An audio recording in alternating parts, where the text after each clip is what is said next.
Buckle in, folks. This is a long one, and I definitely messed up.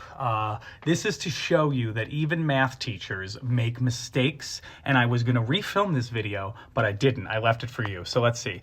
The dimensions of a cereal box in the shape of a right rectangular prism are shown below, and then they're over there. The first thing I'm doing in this problem is I'm being Hawkeye Heidi, and I'm noticing the facts. Let me get my head down here out of the way. Ooh, can I go up on top? Oh, I'm above the problem now. Ooh. Okay, so what I seem to be doing here is I am sketching out this right rectangular prism. I did it very well, obviously. They're telling us that the dimensions are 8 1/10 inches by 4 4/5 inches by 12 1/2 inches, which tells me that this is a problem that's going to annoy me because that's a lot of fractions. You'll see I labeled the dimensions down there. I pretty much did that by figuring out that like this one had to be 8 1/2 because it was the mediumest. If this is a cereal box, the smallest would have to be this side on a cereal box, because cereal boxes aren't that wide. And then the height is 12 1/2 because that's the tallest. Cereal boxes are tall. I'm kind of like a cereal box if you look at me now. I wonder how far I can go before the green screen will stop picking me up. Hello. All right, let me see what I'm doing. I can't see the screen.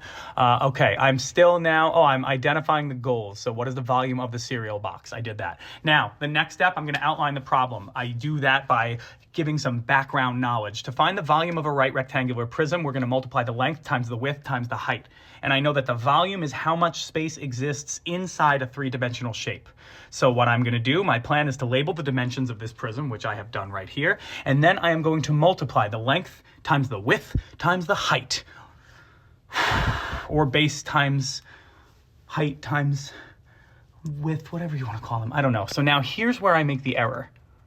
It's somewhere in this step, and I'm still not sure where. Let's see. What's number 3? Oh, I'm adding 3. Simplify fractions. This is where my error occurred. So you see these fractions over here that I'm looking to multiply. First, I converted them from whole and mixed, so the mixed numbers, so like 8 1/10, that's a mixed number. I converted 8 1/10 into 81/10ths. And I converted this into this. And now what I'm doing is I'm simplifying by I'm looking for numbers in the numerator and the denominator that have common fractions, common factors. So I had 25 and 5 highlighted. I highlighted them both. I divided them by 5. Now I have this. Let's see what I'm doing. I'm highlighting 24 and 2. So I think I'm going to divide both of those numbers by 2. 24 divided by 2 should be 12. And 2 divided by 2 should be 1. Okay, great. Now I'm going to keep looking for numbers that have common factors. 5 and 10. Those have a common factor of 5. So I'm probably going to multiply or divide both by 5. 5 divided by 5, this should be a 1, and that should be a 2. Okay, good. Now, common factors remaining. 12 and 2 down here. 12 divided by 2 should give me 6, and 2 divided by 2 should give me 1. Where's my error? Okay, 6 and 2 have a common factor of 2. So 6 divided by 2 should give me 3, and 2 divided by 2 should give me 1. What did I do wrong? Huh?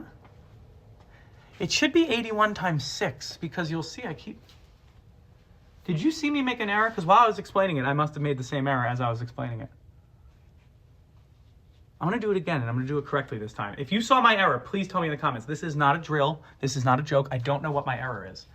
Because I got 243, which is not the right answer. The right answer is 486.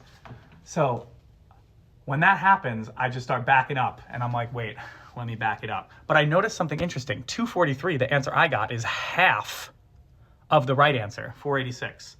So if it's half of the right answer, that means I must have done something wrong in the simplifying of the fraction area. So I'm going to go back to doing that. Sorry, go back to doing that. 81 over 1. All right.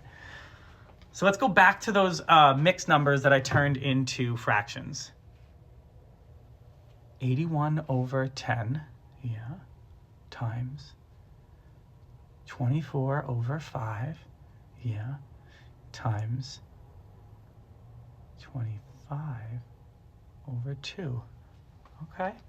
So far, so good. Let's see. I'm going to simplify them again. 24 and 2 have a common factor of 2. 24 divided by 2 is 12. Okay? Okay.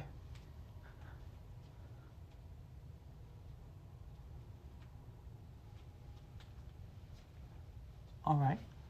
Okay.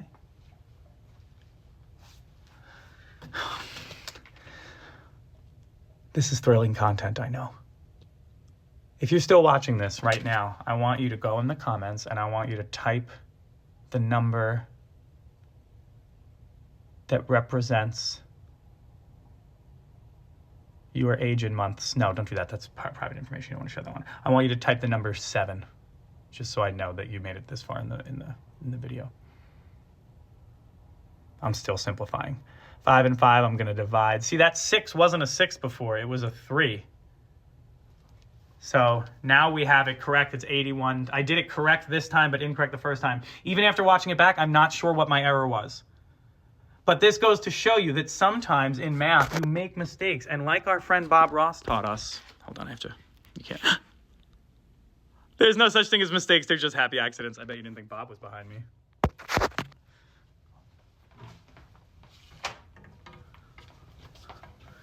There's no mistakes, only happy accidents. So, oh, here's how I do 1 times 6, by the way. I do 80 times 6 and then 1 times 6, add them up. I hope this helped. Still going, huh? When's this video gonna end?